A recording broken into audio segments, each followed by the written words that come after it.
All right, good evening here from Tennessee.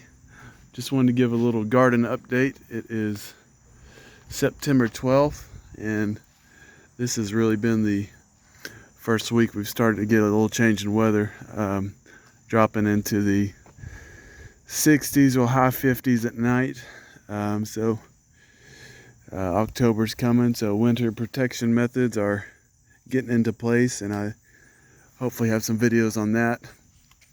I just wanted to hit a few highlights. I think this sago is getting ready to send out a new set of leaves there.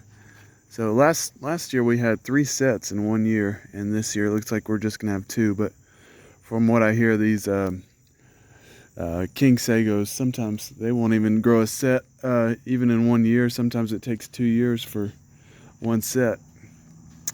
Pygmy date palms. I've been getting a little sunburnt, so I switched them with the Majesty palms over there.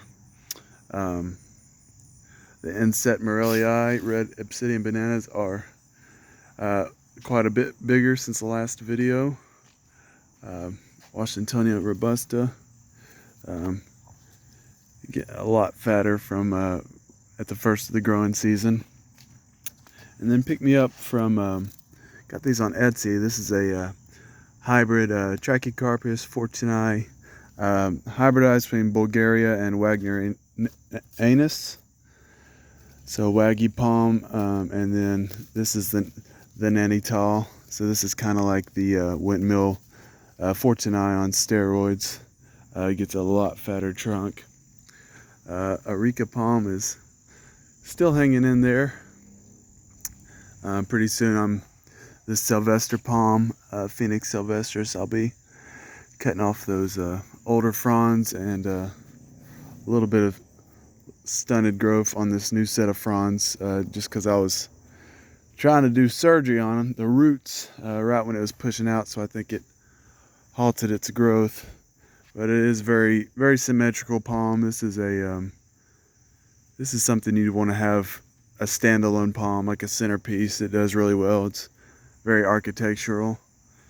Majesty palms have also been putting on about 4 or 5 new fronds, and a lot of trunk width. The width of that trunk has gotten a lot fatter.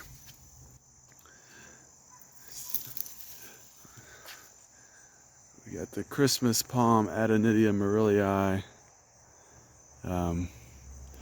These are self-cleaning palms, so you don't really have to ever worry about trimming them. These on the crown shaft, these old kind of petioles coming off the petioles, they'll fall off on their own, so you don't really have to worry about trimming them like most other palms. Weeping willow is doing okay, and so one of my winter protection methods I will show in the next month is for this butia capitata jelly palm.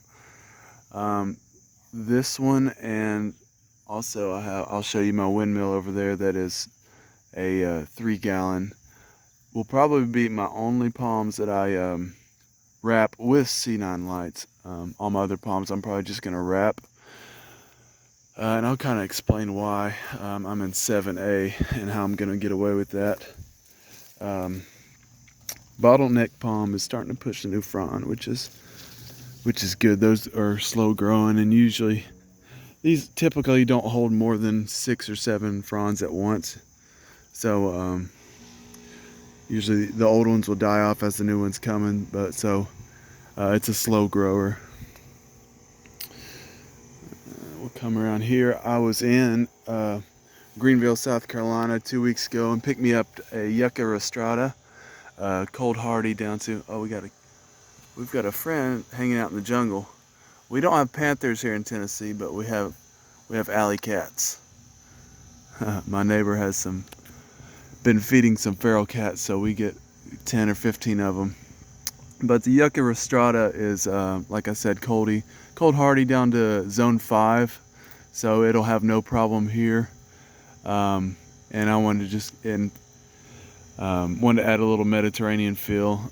This might be one of the last plants that I buy. It has the blue silver sheen because I have this here, and obviously the Pendo jelly palm has that blue tint as well. Really trying to plant them in front of something with like a lime green from the Musabaju banana, just to add that contrast. This popcorn plant is up to 7 feet now, and smells just like butter popcorn. But I might not, if I do this next year, I'm probably going to plant it over here because, well, my dad came in to visit and he pointed out that it looks like a giant weed. So I can't comment on that, but I can definitely see where he's coming from. This is a Sable Oregon. It's a hybrid between a Sable Birmingham and I believe the seller wasn't exactly sure if it was with it might be a Sable Mexicana, but it's a hybrid between a dwarf Sable and then a full size. They've been growing in Oregon in zone 6, so they claim it's hardy. Down to zone 6, obviously with winter protection methods. So since it's so young, I will take this out of the ground and put it in a pot over winter and probably keep it inside. It should do just fine. This inset is definitely my biggest one. Really happy with the size it's gotten in the first year. So that's about what you can expect for just 1 year's growth on the red obsidian banana. They don't get as tall as the Musabaju, but they're very stout, very thick trunk, and add a great look in the tropical style garden, especially when contrasting with more yellow, lime green colors like this Maui gold colocasia. So, and this is just a normal form Sable minor, cold hardy down to 0 degrees. I might just do some mulching on this year. I'll pay attention to the temperatures, nightly temperatures, and if I see an extreme freeze, I might come out and throw a bucket over it, but definitely not going to use the lights on it. So talking about my climate here, I'm in Northeast Tennessee, pretty much right in the heart of the Appalachian Mountains. We're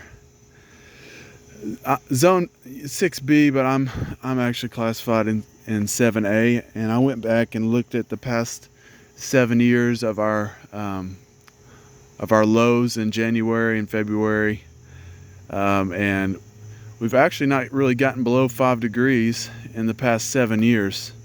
So zone 7, if I believe correctly, if I remember correctly, is down to -10. So we haven't even touched near that in the past 7 years. Actually, February of 2015 was the last extreme freeze we had, and it got down. Actually, one night it got down to -16.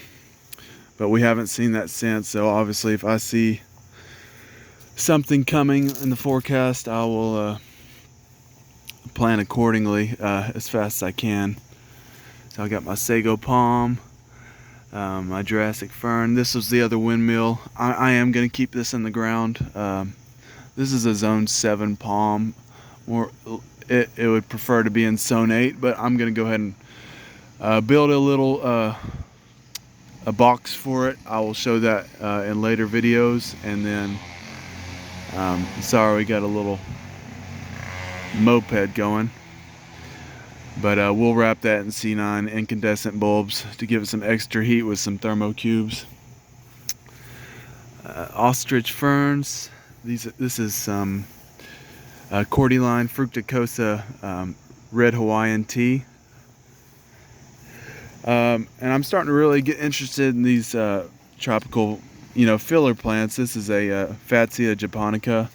This is a variegated form, spider's web, and I like, as it grows taller, the leaves will, the stems from the leaves will grow wider. So it's a nice filler plant and has a tropical look. I'm planning on next year planting another one there, but not the variegated form, just the just the Fatsia japonica, and it's kind of a glossy dark green leaf with a nice sheen on it. So this is a Colocasia elephant ear Mary's giant, and it was growing very steadily at a consistent rate, and then all of a sudden one day it just completely stopped. And it didn't even, it's not that it slowed down, just completely stopped. It's trying to start a new leaf here, but I don't know what it hit. If the roots hit it's kind of competing with this maple tree. Maybe it's competing with its roots. But if someone has any ideas of what happened to it, so I can do better next year, feel free to comment. Picked me up a white bird of paradise. Will go in the greenhouse this year. Monstera is growing a lot slower than I thought. Just trying to push out a new leaf right there. I will dig this one up and send it also to the greenhouse. This is a Musa zebrina. So I just call it a zebra banana plant, and it's well over 6 foot, so it's done really well. Really tropical. Can't stand freezing temperatures. You can notice a real skinny trunk compared to a Musa bashu. I had to pick me up a cami, a European fan palm. I had originally bought one and left it with my dad down in Florida, and well, he didn't take care of it too well, so it's now dead. I had to pick me up another one.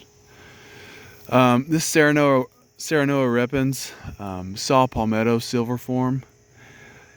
I read on these palms that they really don't like to be transplanted, so it's looking kind of wilted. It's got some spots on it, so I'm thinking just from planting at the first of the season, just kind of, it's going through a little bit of a transplant shock, but it has pushed some new fronds that are looking healthy. So I think as through the winter, I will I'm not going to put lights on it, but I'm going to mulch it very heavy and put like a big tub over it, just keep it wind protective. And I think over the winter those roots are going to set in, so by springtime during growing season it's really going to take off next year. And so my trachycarpus fortunei is put on probably 6 inches of growth this year, more so on the width. They say when you plant palms to expect, there's a saying, the first year they sleep, the second year they creep, and the third year they leap. So we're finishing my second year. Had a lot of new fronds pushing, but I'm mostly interested, really hoping that trunk will take off next year. So I'll be looking forward to that. Needle palm, when I planted that, getting a little burnt edges just from the transplant, but there's been some new growth. Everything is looking healthy. I'm not worried about that, and all I'm gonna do with this one is mulch it heavy. If I see an extreme freeze, I might cover it, but this is the most cold hardy palm in the world. Once it's established, it's been known to handle temperatures down to -15, even negative, I think someone reported -23 degrees. So that's pretty amazing they can tolerate that. And this is Alocasia California that I'm gonna dig up, and I'm not gonna plant it again because the old roots from last year were so big they didn't grow back. So all these smaller ones, it should be a lot bigger than this, but there's just not enough room in the root ball for the new growth to expand. But yeah, like I said before, I'm really happy with my first year of the garden. I'm starting to get new ideas, especially for the landscape moving forward, where I want to place stuff next year. and it's going to be exciting drawing up the plans after once it comes around to spring. But thank you all for watching. We'll see you next time.